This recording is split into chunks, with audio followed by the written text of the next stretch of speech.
Supreme কোর্টে আজ আরও একটি গুরুত্বপূর্ণ মামলার শুনানি ছিল। ওবিসি শংসাপত্র বাতিল মামলার শুনানিও আজ পিছিয়ে গেল সুপ্রিম কোর্টে। পরবর্তী শুনানি হবে 28শে জানুয়ারি এবং 29শে জানুয়ারি। কলকাতা হাইকোর্টের নির্দেশে বাতিল হয় কয়েক লক্ষ ওবিসি শংসাপত্র। হাইকোর্টের নির্দেশের বিরুদ্ধে সুপ্রিম কোর্টে দ্বারস্থ হয় রাজ্য সরকার। আজ সেই মামলার শুনানি ছিল, কিন্তু সেই শুনানি পিছিয়ে গেল। সুপ্রিম কোর্টে পিছিয়ে গেল ওবিসি শংসাপত্র বাতিল মামলার শুনানিও। পরবর্তী শুনানি হবে 28 এবং 29শে জানুয়ারি।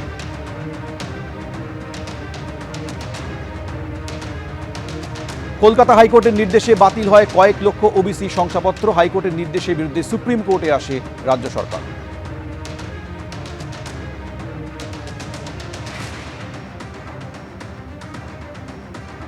জেলে গিয়েও সন্ন্যাসী চিন্ময় কৃষ্ণ দাসের সঙ্গে দেখা না করেই ফিরতে হয়েছে।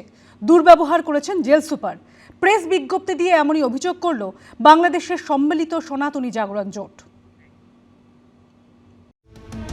প্রায় 1.5 মাস ধরে জেলবন্দি সন্ন্যাসী চিন্ময় কৃষ্ণ দাস।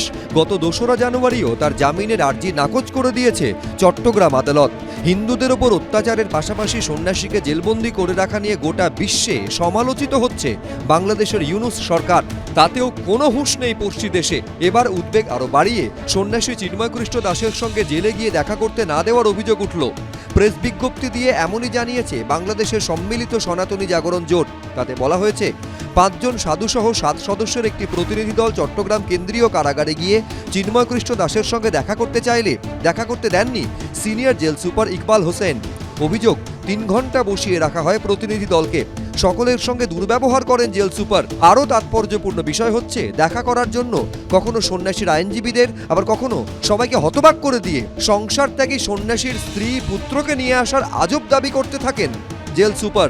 তো আমাদের এই আজকে যখন দেখতে দেওয়া হচ্ছিল না, সেই সময় আমাদের একজন প্রতিনিধি তিনি এই জেল সুপারের সাথে কথা বলেন এবং তখন তাকে জেল সুপার জানান যে তার স্ত্রী পুত্র বা পরিবারের লোক ছাড়া তাকে দেখতে দেওয়া যাবে না। তো আমি মনে করি সন্ন্যাসীর পরিবার তো সন্ন্যাসীরাই, তো সেই সাধু সন্তদের দেখা করতে দেওয়া হয় নাই, এটা একদম ঠিক হয় নাই।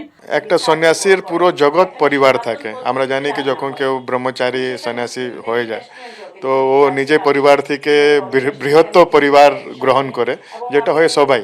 তো সাধু সন্তরাই ওদের ফ্যামিলি মেম্বার থাকে।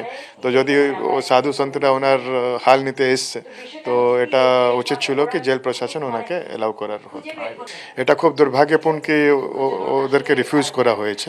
আমরা এটাই আশা করি কি ওখানকার জেল প্রশাসন আবার নেক্সট টাইম কেউ গেলে ওনাদেরকে দেখা করতে দেবে। এদিন কলকাতায় ইসকনের শাখায় যান দ্য গ্লোবাল বেঙ্গলি হিন্দু কোয়ালিশনের সদস্য পুষ্পিতা গুপ্ত। সন্ন্যাসী চিন্ময় কৃষ্ণ দাসের মুক্তির দাবিতে প্রার্থনা করা হয়। এটা ভাবতেই আমার খুব লজ্জা লাগে যে একটা প্রশাসন, বাংলাদেশের একটা প্রশাসন, তারা সাধুর যে একটা ব্যাখ্যা, সাধু মানে কি, এটার ব্যাখ্যাই ওনারা জানেন না। তাদের এত অজ্ঞতা যে তার কিন্তু পরিবার থাকবে না, সে তার জীবন উৎসর্গ করেছে প্রভুর নামে, শ্রীকৃষ্ণের নামে সে তার জীবনটাকে দিয়ে দিয়েছে এবং সে তার জীবন ধারণ হচ্ছে অন্যরকম, আমাদের থেকে অনেক আলাদা। এটা হচ্ছে আন্তর্জাতিক লেভেল থেকে যতক্ষণ না চাপ আসছে ততক্ষণ কোনো কিছুই পরিবর্তন হবে না। কিন্তু এত সমালোচনার পরেও ইউনূস সরকারের হেলদোল নেই। মানবাধিকার রক্ষার পরিবর্তে মানবাধিকার হননে মেতে উঠেছে তারা। অর্ণব মুখোপাধ্যায়, এবিপি আনন্দ।